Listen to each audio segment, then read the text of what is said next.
Quand on observe le cinéma contemporain avec un peu de recul, on se rend compte que certains acteurs sont pas seulement associés à des films ou à des rôles précis, mais à une époque entière.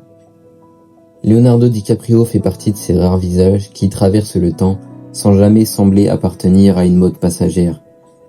Comme si sa présence à l'écran accompagnait, presque naturellement, l'évolution même du cinéma depuis les années 90. Ce qui frappe, c'est pas tant l'ampleur de sa filmographie que la cohérence de son parcours, la manière dont chaque rôle semble répondre au précédent, comme les chapitres successifs d'un même récit. Parler de Leonardo DiCaprio aujourd'hui, c'est pas simplement retracer une carrière couronnée de succès, c'est tenter de comprendre comment un acteur a su s'inscrire durablement dans l'histoire du cinéma moderne, sans jamais se figer dans une image ou dans un confort artistique.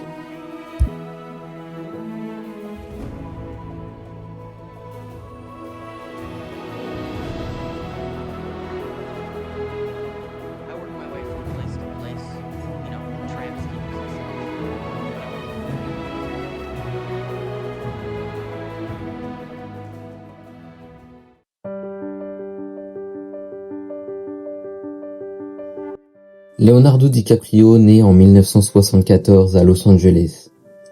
Et contrairement à ce que l'on pourrait imaginer, son enfance ne se déroule pas dans les cercles privilégiés de l'industrie du cinéma. Il a grandi dans des quartiers populaires, parfois violents, dans un environnement marqué par l'instabilité économique et sociale, ce qui façonne très tôt son rapport au monde et aux autres. Le divorce de ses parents, alors qu'il est encore enfant, accentue ce sentiment de précarité.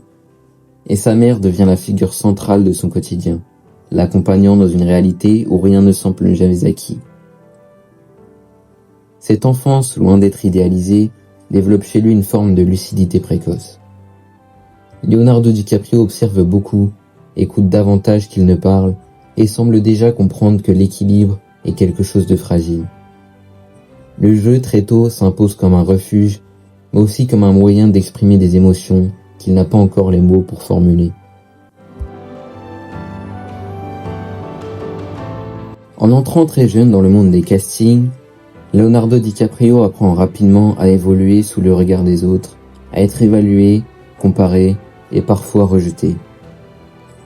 Mais là où beaucoup d'enfants acteurs cherchent à séduire ou à correspondre à une image attendue, lui développe instinctivement une approche différente. Il ne joue pas pour être aimé, il joue pour comprendre ce qu'il incarne. Cette singularité devient évidente au début des années 90, notamment avec Gilbert Grape, un film qui marque un tournant décisif dans sa jeune carrière. Face à Johnny Depp, DiCaprio livre une performance d'une justesse troublante, incarnant un personnage fragile et complexe sans jamais chercher l'effet ou la démonstration. À seulement 19 ans, il prouve qu'il est déjà capable de disparaître complètement derrière un rôle, laissant entrevoir une maturité artistique bien supérieure à son âge.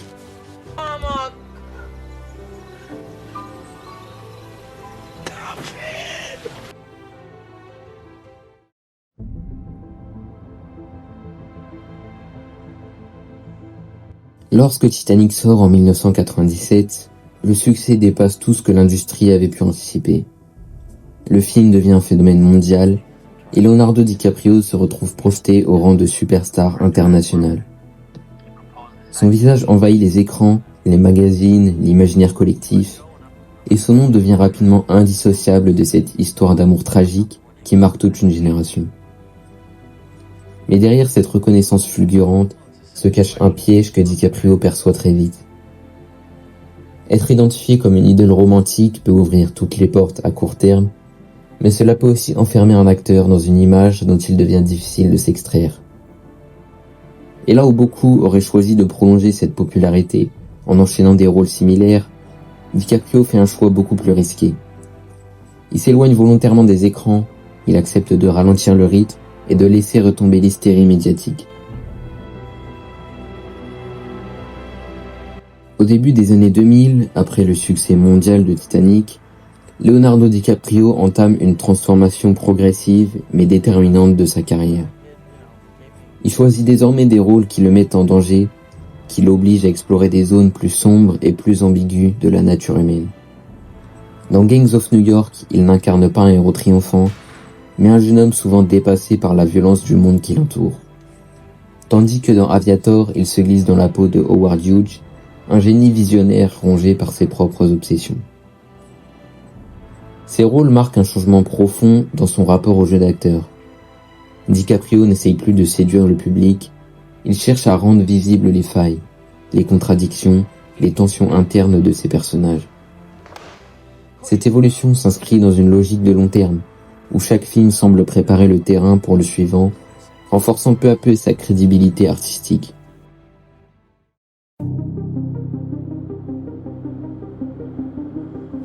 La collaboration avec Martin Scorsese apparaît alors comme une évidence. À travers Les Infiltrés, DiCaprio s'éloigne définitivement de toute forme de glamour pour incarner un personnage constamment sous pression, fragile psychologiquement et presque au bord de l'effondrement. Quoi, t'as tes règles?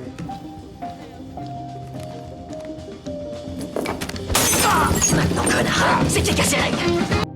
Cette approche se prolonge avec Shutter Island, le film repose en grande partie sur son intériorité, sur ses silences, sur les zones d'ombre qui traversent son regard. Avec Le Loup de Wall Street, DiCaprio explore un registre encore différent, assumant l'excès, la démesure et l'outrance sans jamais perdre de vue la complexité morale de son personnage. J'ai connu la richesse, mais j'ai connu aussi la pauvreté. Et j'ai choisi la richesse à chaque putain de fois. Ces films, bien que très différents dans leur forme, participent tous à la construction d'une image cohérente, celle d'un acteur qui n'a pas peur d'aller là où ses personnages deviennent inconfortables, voire dérangeants.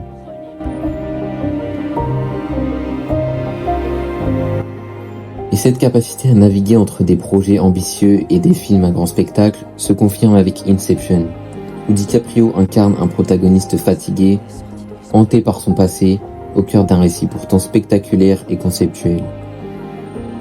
Le film montre que le cinéma populaire peut encore reposer sur une performance intérieure, sur des émotions contenues plutôt que sur une simple démonstration visuelle.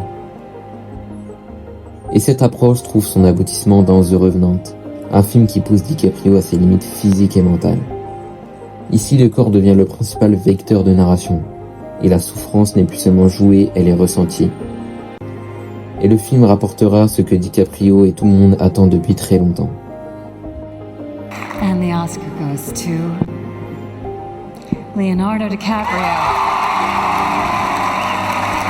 Avec The Revenant, DiCaprio obtient enfin l'Oscar en 2016, qui lui est finalement décerné. Il ne vient pas tant de récompenser une performance isolée qu'un engagement constant envers son art, construit sur plusieurs décennies.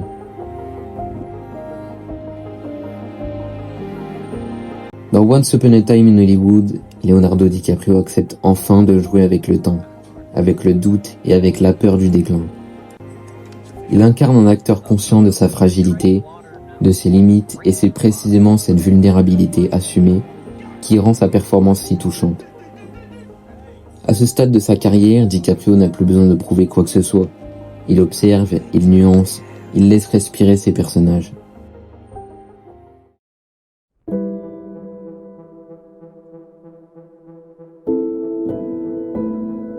Leonardo DiCaprio n'a jamais construit sa carrière dans la précipitation. Il a choisi la lenteur, la sélection, la cohérence, préférant disparaître entre les films plutôt que de se répéter. Ce choix, risqué à court terme, s'est révélé déterminant sur la durée, lui permettant de devenir bien plus qu'une star, une figure centrale du cinéma moderne. En observant son parcours, on comprend que DiCaprio n'a pas simplement traversé le cinéma de ces 30 dernières années. Il en est devenu l'un des repères les plus constants, un acteur dont chaque apparition rappelle que le cinéma peut encore être un espace d'exploration, de doute et de profondeur. Et pour moi, Leonardo DiCaprio, c'est sûrement l'acteur le plus talentueux de l'histoire du cinéma.